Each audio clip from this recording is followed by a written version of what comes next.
اشرح لي صدري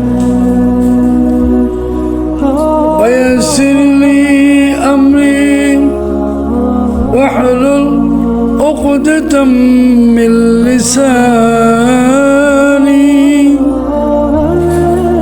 يفقه قولي. الحمد لله.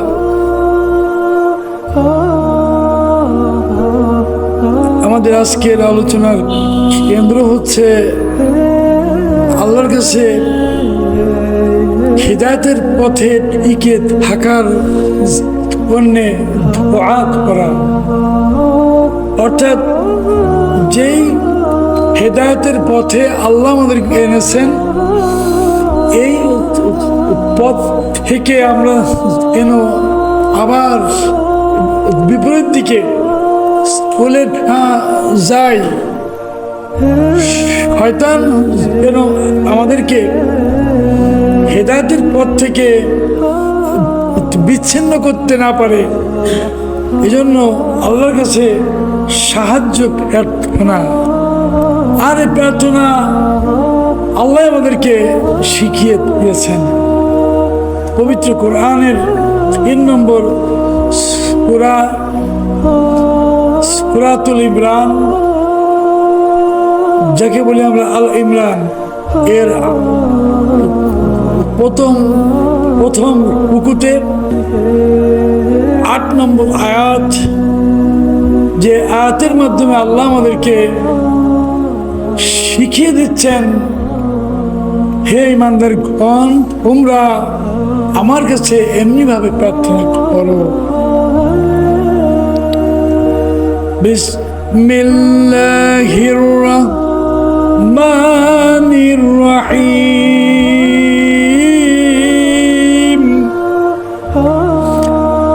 রব্বানা, হে আমাদের প্রভু, লা তুজিগ কুলুবানা, তুমি আমাদের অন্তরকে বাঁকা পথে ফিরে যেতে দিও না। বা'দা ইজ হাদাইতানা, যখন তুমি নিজেই আমাদেরকে দয়া করে হিদায়াতের পথে এনেছো, আমরা যেন পুনরায় এই হিদায়াতের পথ থেকে বিপরীত দিকে ফিরে না যাই। ওয়াহাব লানা, আর তুমি আমাদেরকে সীমাহীনভাবে দান করো।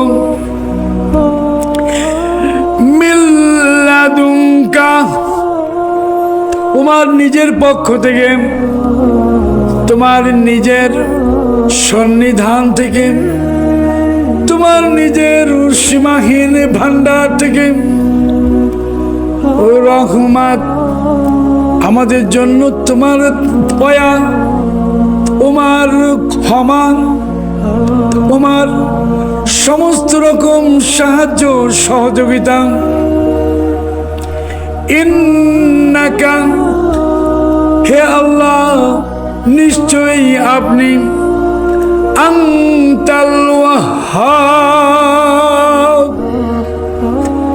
একমাত্র সীমাহীন কল্যাণদাতা। এমনিভাবে আমরা সর্বক্ষণ সারাক্ষণ আল্লাহর কাছে দোয়া করতে থাকব। যেমন সূরা বাকারাতে আল্লাহ বলেছেন, আযকুরুনি, হে বান্দাগণ, তোমরা সর্বদা আমাকে স্মরণ করতে থাকো। আযকুরকুম, তাহলে আমিও তোমাদেরকে স্মরণে রাখবো। ওয়াশকুরুলি, আল্লাহ বলছেন, আর তোমরা আমার প্রতি অকৃতজ্ঞ হয়েও না।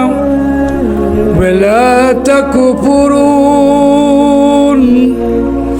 এবং তোমরা আমার সঙ্গে কুফরি করো না। তোমরা আমাকে অস্বীকার করো না, কোরআনে বর্ণিত আমার নির্দেশগুলিকে তোমরা অমান্য করো না। এমনিভাবে আল্লাহ রাব্বুল আলামিন আমাদেরকে হেদায়েতের পথে টিকিয়ে রাখার জন্য, আমাদেরকে জান্নাতের পথে চলানোর জন্য, জান্নাতের পথে আমরা যাতে সহজে চলতে পারি এবং আল্লাহর ওয়াদাকৃত জাহান্নামের শাস্তি থেকে আমরা যাতে করে আত্মরক্ষা করতে পারি, এই জন্য আল্লাহ রাব্বুল আলামিন পবিত্র কোরআনে 6666টি সম্ভাব্য আয়াতগুলির মধ্যে আমাদের জন্য অনেক নির্দেশ, অনেক নিষেধ, অনেক নসিহাত, অনেক উপদেশের বর্ণনা করেছেন। আল্লাহ রাব্বুল আলামিন আদি মানব হযরত আদম আলাইহিস সালামকে যখন সৃষ্টি করলেন, তখন তিনি নিজেই ঘোষণা দিলেন, আমি একটি শ্রেষ্ঠ জাতি সৃষ্টি করতে যাচ্ছি। অর্থাৎ ইতিপূর্বে আল্লাহ যত কিছু সৃষ্টি করেছেন তাদের চাইতেও আরো বেশি উন্নত মর্যাদা দিয়ে, উন্নত চেহারা দিয়ে, জ্ঞান, বুদ্ধি, বিবেক, সমাজ, সংসার দিয়ে আল্লাহ তাদের পছন্দনীয় একটি নতুন সৃষ্টি তিনি করতে চান। এজন্য তিনি ফেরেশতাদের সঙ্গে আলোচনা কালে বললেন, ইন্নী জাইলুন ফিল আরদি খলিফা। হে ফেরেশতারা, তোমরা শোনো, এই যে সুন্দর নীল সবুজের পৃথিবী দেখছো, সেখানে আমি ইতিপূর্বে জিন জাতিকে সৃষ্টি করেছিলাম আমার ইবাদত করার জন্য, কিন্তু অধিকাংশ জিন জাতি আমাকে ভুলে গিয়ে আবার মানিতে লিপ্ত হলো। এই জন্য আমি তাদেরকে পৃথিবী থেকে উৎখাত করলাম। তাদেরকে আমি আর পৃথিবীর সেই মান মর্যাদার জায়গায় আমি তাদেরকে থাকতে পেলাম না। সেখানে আমি এমন একটি জাতি নতুন করে সৃষ্টি করতে যাচ্ছি, তারা হবে মানব জাতি এবং তারা হবে আমার খলিফা, তারা হবে আমার প্রতিনিধি।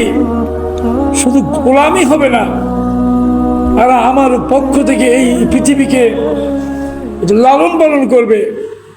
এই পৃথিবীতে আমার ইচ্ছাকে, আমার দিনকে তারা নিজেদের জান এবং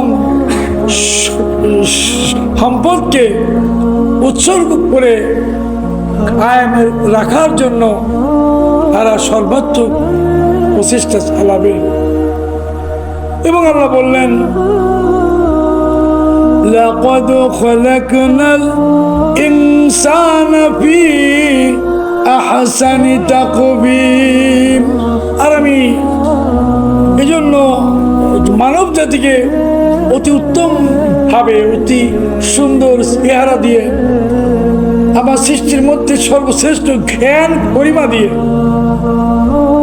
সভ্যতা দিয়ে, সংস্কৃতি দিয়ে, সমাজ দিয়ে, রাষ্ট্র ব্যবস্থা দিয়ে, পরিবার পরিজন দিয়ে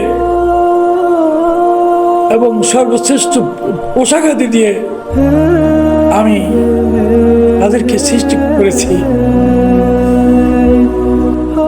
আল্লাহ রাব্বুল আলামিন যখন আদমকে সৃষ্টি করলেন, সর্বপ্রথম তিনি তার এই কথার সত্যতার প্রমাণস্বরূপ সমস্ত ফেরেশতাদেরকে বললেন যে, হে ফেরেশতারা, তোমরা সকলে মিলে আদমকে সিজদা করো। সবাই আল্লাহর নির্দেশকে পালন করে আদমকে সেজদা করে তারা প্রমাণ করলো যে এক একজন ফেরেশতার অনেক যোগ্যতা, তাদের অনেক বিশাল তাদের দেহ, তারপরেও ফেরেশতাদের চাইতেও আল্লাহ যে মানুষকে আরো অতি উচ্চ স্থান দিয়েছেন, আল্লাহ সেটার প্রমাণ দিলেন। ওই সময় ফেরেশতাদের তিনি মুআল্লিম ছিলেন আজাজিল, তাকেও আল্লাহ নির্দেশ দিলেন যে তুমিও আদমকে সিজদা করো। কিন্তু সেদিন আজাজিল আদমকে সিজদা করতে পারে নাই, সে সিজদা করতে ব্যর্থ হয়ে গেল। একমাত্র কারণ হলো তার মধ্যে সৃষ্টি হয়েছিল অহংকার। সে চিন্তা করলো আমার কত মর্যাদা, আমি আসমানের ফেরেশতাদের হচ্ছে মুআল্লিম, ফেরেশতাদের ওস্তাদ, আমি সকালে আসমান থেকে জমিনে নেমে যাই, ওই আবারমান জিন জাতিকে আমি আল্লাহর পথে আনার জন্য আমি চেষ্টা করি, তাদেরকে ওয়াজ নসিহত শোনাই। আবার আমি যখন ইচ্ছা করি জমিন থেকে আবার আমি আসমানে চলে আসি অল্প সময়ের মধ্যেই। আর আমাকে আল্লাহ সৃষ্টি করেছেন আগুনের ফুলকি দিয়ে, যার যোগ্যতা হচ্ছে ঊর্ধ্বগামী।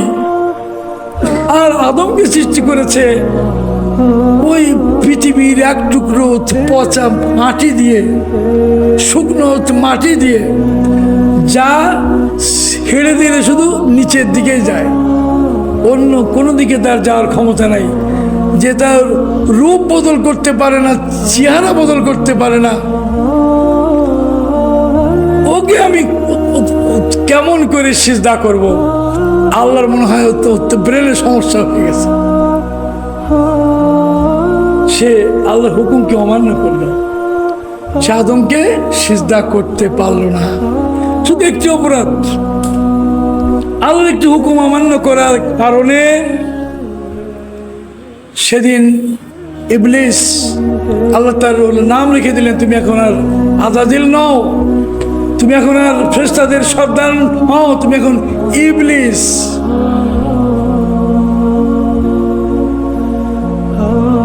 অত্যন্ত একটি নিকৃষ্ট নাম তাকে আল্লাহ রেখে দিলেন। আজকে আমরা মানব জাতির মধ্যে আমরা সমাজে চলাফেরা করছি, অনেকের অনেক অর্থ সম্পদ আছে, অনেকের অনেক ক্ষমতা আছে, অনেককে আল্লাহ পাক আল্লাহ রাব্বুল আলামিন অনেক জ্ঞান দিয়েছেন। যিনি জ্ঞানী ব্যক্তি তিনি যদি ভাবেন আমি একজন জ্ঞানী, কখনোই যদি তিনি না ভাবেন এই জ্ঞানটা আল্লাহ আমার কাছে আমানত রেখেছেন।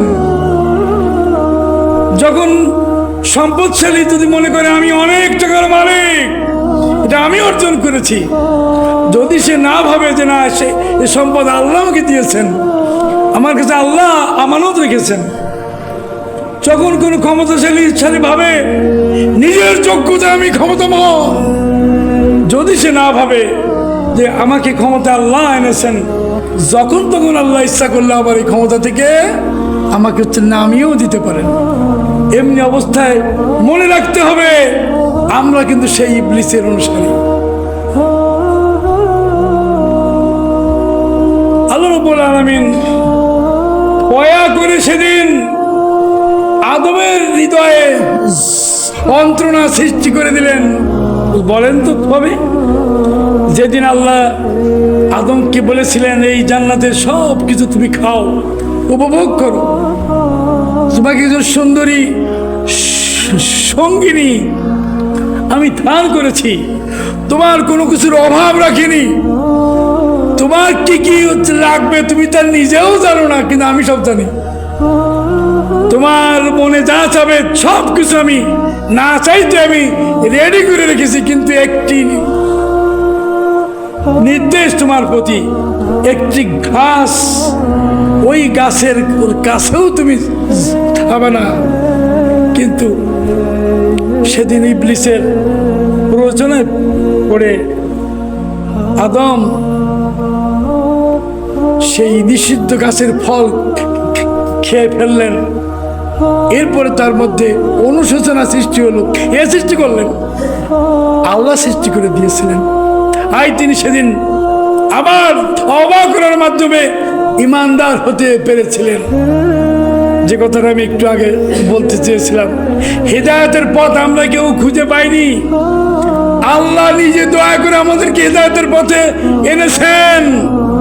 আজকে যদি আমরা মুসলমানের ঘরে জন্ম না নিতাম, আমরা মসজিদ চিনতাম না, আমরা নামাজ চিনতাম না, আমরা মনে করতাম দুনিয়ায় যত পাপ করি মরে যাব, আবার জিন্দা হব, এ জন্মের সব পাপ হলো মুছে যাবে। আমরা কি এটা বিশ্বাস করি?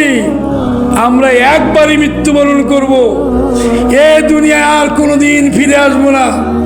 এরপরে হাজার হাজার বছর না লক্ষ লক্ষ বছর, আল্লাহই ভালো জানেন।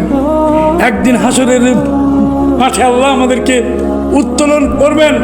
সেই হাসরের মাঠে আমরা মাত্র একটি দিন অবস্থান করব। কয়দিন? তাহলে সমস্যা কি? পৃথিবীর 1000 বছরের সমান হচ্ছে হাসরের মাঠের সেই একটি দিন। দুনিয়ার এই সামান্য সময়ের আল্লাহর নির্দেশ মান্য করি আর অমান্য করি, এর সমস্ত বিচার ফয়সালা হবে সেই হাসরের মাঠে। সেদিনের বিচারে আমরা কেউ জান্নাত লাভ করতে পারবো না যদি আল্লাহ আমাদেরকে দয়া করে এই দুনিয়া আমাদের সমস্ত অসভ্যতা, সমস্ত আপারবাণীকে ক্ষমা করে আমাদেরকে নিজে দয়া করে যদি আল্লাহ আমাদেরকে জান্নাত না দেন। সে আল্লাহর কাছে আমাদের সবার সারাক্ষণ আমাদেরকে দোয়া করতে হবে, প্রার্থনা করতে হবে যে হে আল্লাহ, এ পথ তো আমরা চিনতাম না, তুমি এনিয়ে দিয়েছো, আমাকে যেন এই পথ ছেড়ে যেতে না হয়।